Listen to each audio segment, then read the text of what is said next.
Have you ever asked yourself, are these toxic people actually destroying your life? Or are you just letting them play you like a damn puppet? You know exactly what I'm talking about. That one person who sends a single message and ruins your entire mood. That co-worker who smiles to your face and stabs you in the back the second you turn around. That friend or family member who knows exactly which button to push to make you feel small, worthless, and pissed off. And the most infuriating part? You keep letting them win every single day. Congratulations. You just let a toxic person live rent-free in your head, with your full permission.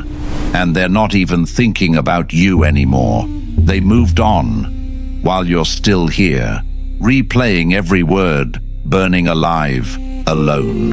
2,000 years ago, Marcus Aurelius wasn't some calm, smiling monk meditating on a mountain. He was the emperor of Rome, sitting right in the middle of the most toxic snake pit in history. Backstabbers, manipulators, jealous senators, power-hungry parasites who wanted him gone.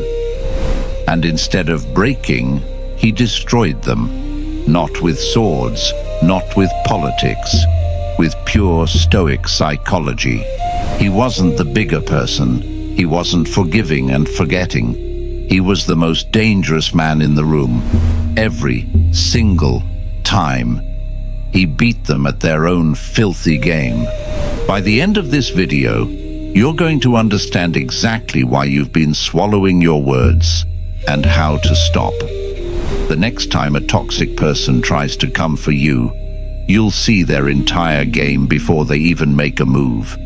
Every trap, every manipulation, exposed.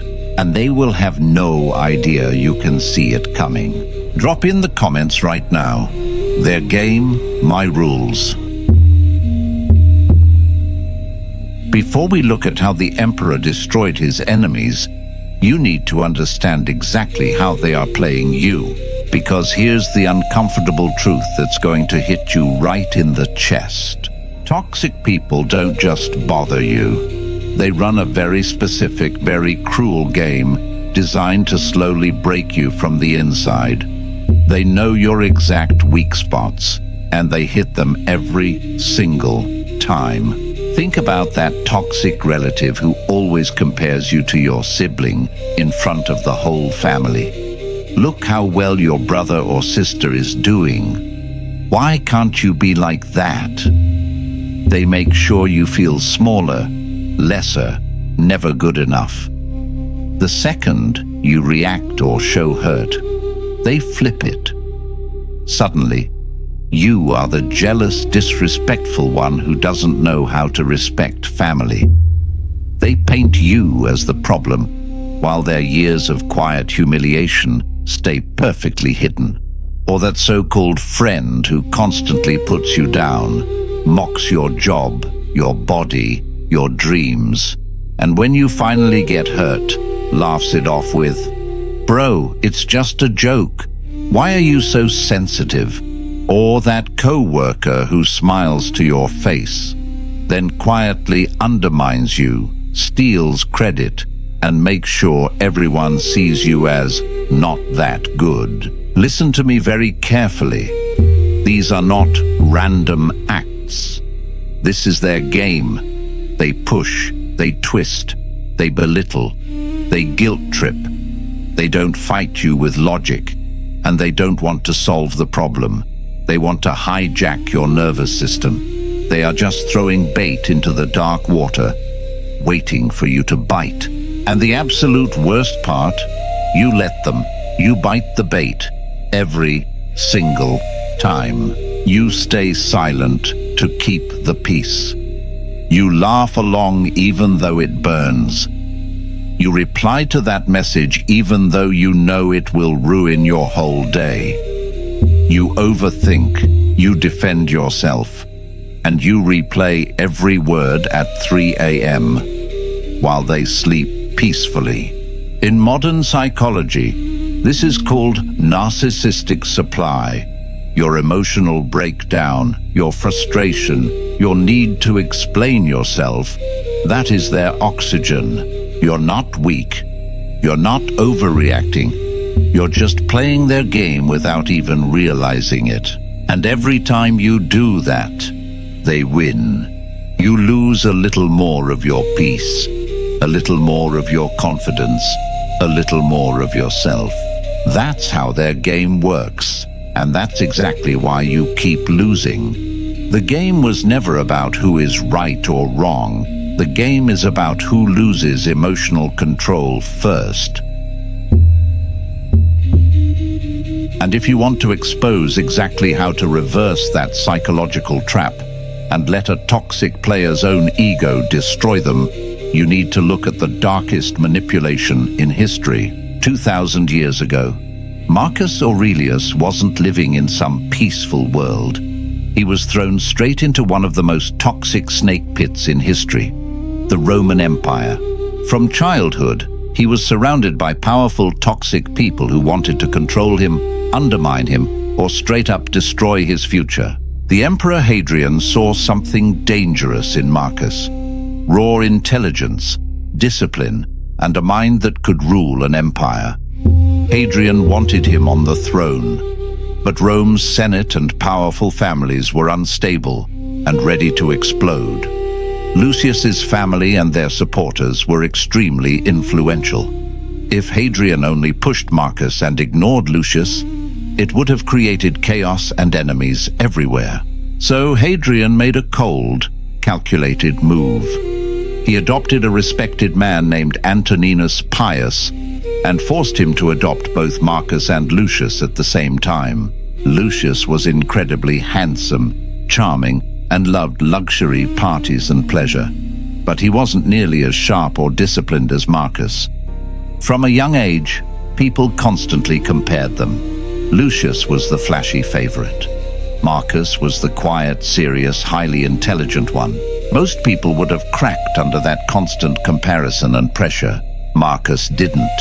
He stayed ice cold. He never publicly attacked Lucius. He never tried to make him look small. Instead, he let Lucius live exactly the life he wanted, while Marcus quietly mastered power, leadership, and the art of ruling. When Antoninus Pius died and it was time to take the throne, the Senate wanted Marcus alone. But Marcus did something most people still don't understand. He made Lucius his co-emperor. He gave Lucius the title, the respect, and the freedom to enjoy his life. He never belittled him. He never made him feel like a rival. Why? Because Marcus understood the toxic game better than anyone in that room. By keeping Lucius close and giving him what he wanted, he completely neutralized Lucius's powerful family and their supporters. The people who tried to use Lucius as a weapon against Marcus failed miserably. To the outside world, it looked like Marcus was just being nice, but that was the biggest illusion of all. Behind that calm face was one of the most dangerous psychological strategies in history. Marcus didn't just survive the toxic games of Rome. He mastered them. He secured his power and the stability of the entire empire without unnecessary war or chaos. That's how lethal his mind really was.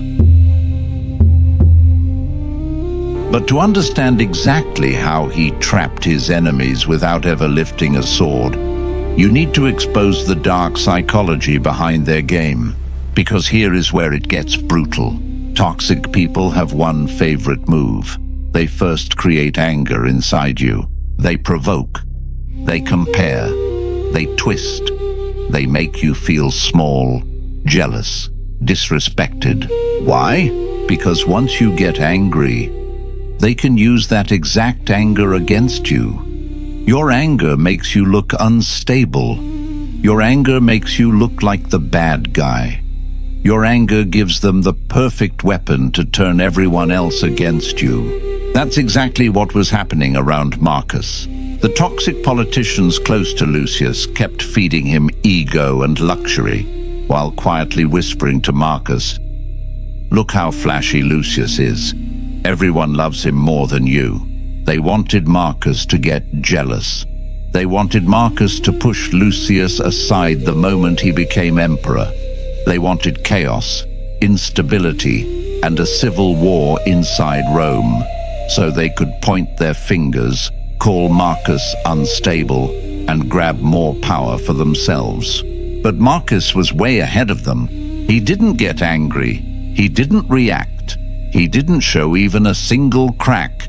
Instead, he used pure Stoic psychology like a silent, invisible weapon.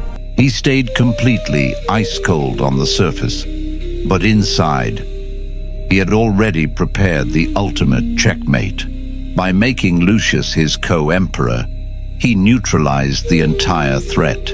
He kept Lucius happy, kept Lucius's powerful family satisfied, and still held all the absolute real power in his own hands.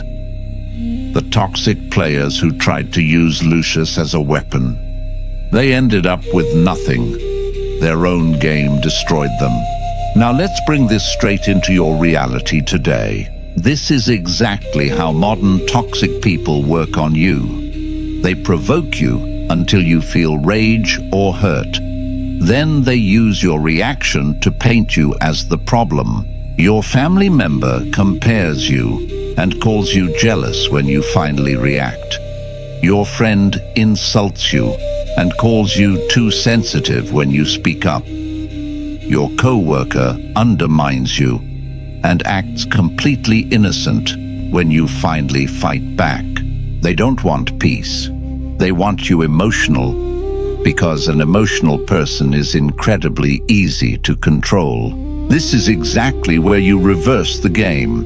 Weaponized stoicism isn't about taking deep breaths or being the bigger person. It's about starving your enemy.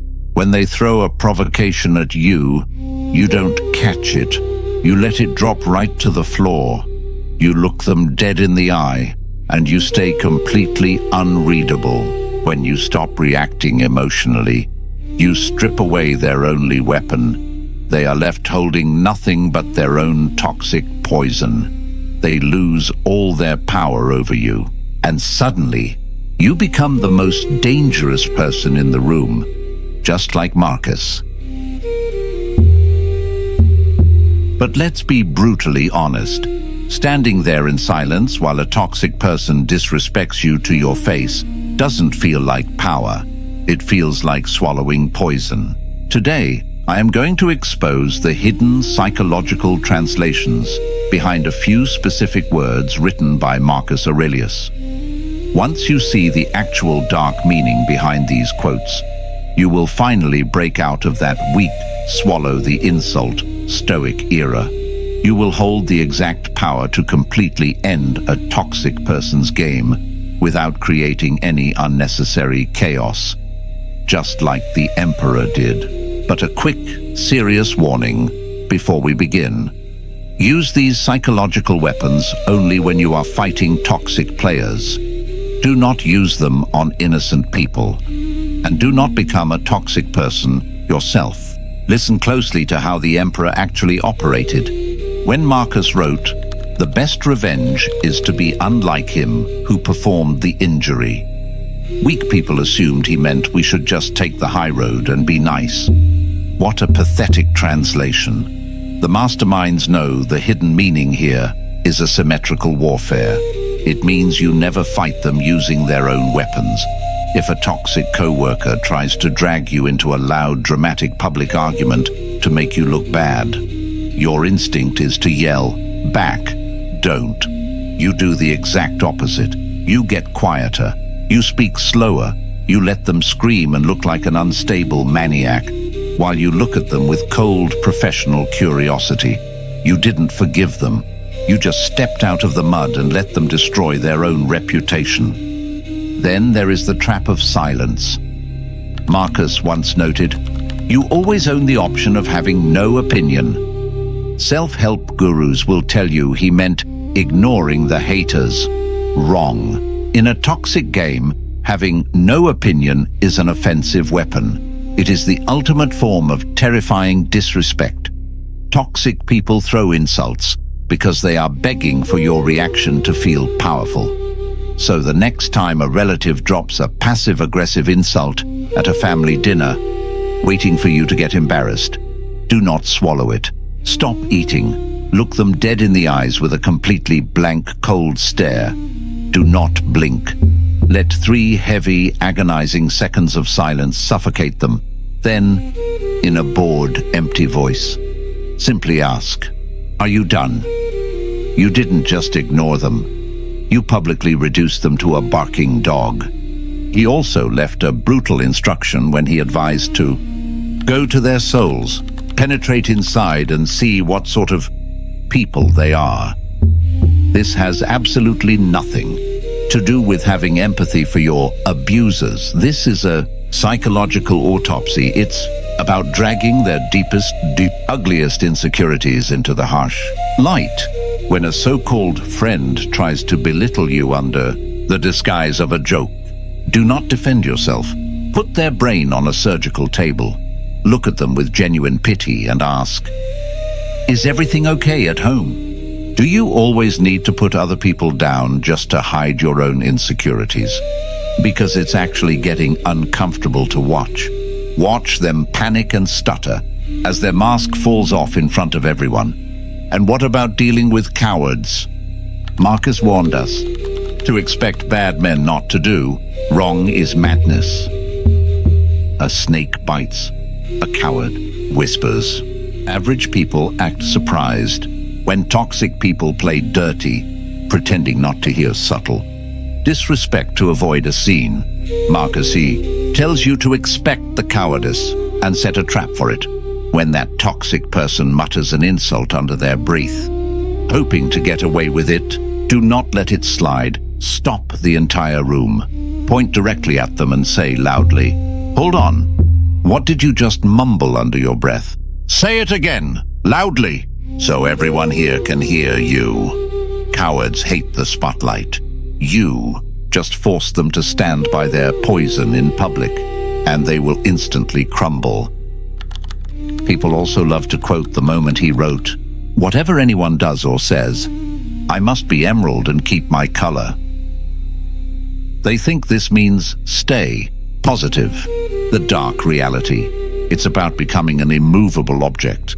Toxic people want you to deny their insults so they have something to argue against. When someone looks right at you and calls you arrogant or selfish, your weak instinct is to defend yourself and say, "No, I'm not." The second you say that, you lose instead. Agree with them completely. Smile slightly and say, "You are absolutely right. I'm incredibly selfish." And, "What is your point?" Their brain will short-circuit. You took their sharpest sword and agreed it was sharp, leaving them with absolutely nothing to fight against. Finally, the ultimate Stoic execution.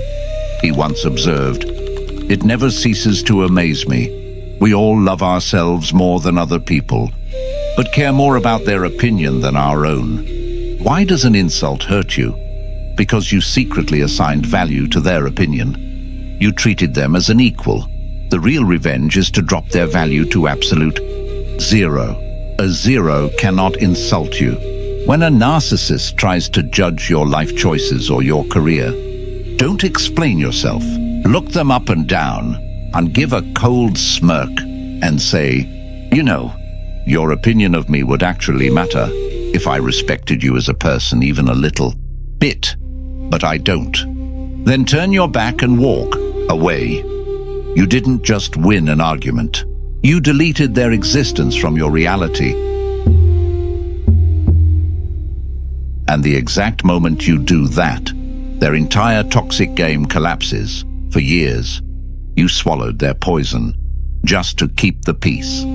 You thought you had to defend yourself. But now you know the dark truth. They don't want a resolution. They want your reaction. Your emotional breakdown is their only oxygen. Today, you just permanently cut off their air supply. Tomorrow, when they try to subtly undermine you or drop another sarcastic joke, Do not get angry. Do not explain yourself. Hand them the terrifying spotlight. Agree with their insults and watch their brains short-circuit. Let them choke on their own venom while you stay perfectly, untouchably calm. Now, let's see who is actually paying attention. Average people will watch this video, feel powerful for 5 minutes, and tomorrow morning, they will go right back to being emotional puppets. They will swallow the next insult because they are not built for this level of psychological control. But this channel is not for average people. This space is strictly for the highly intelligent minds, the masterminds who see the matrix of human behavior and refuse to be played. Only the truly intelligent ones will subscribe to this channel today, and only a mastermind will leave a calculated, intelligent comment below, proving they know exactly how to control the board. So the question is, are you highly intelligent, or are you just another pawn in their game? Prove it. The Emperor's playbook is now yours. The next time they try to provoke you, just smile quietly in the dark, because they think they are the hunter, but they have absolutely no idea they just walked into a cage they can never escape. Stay unreadable.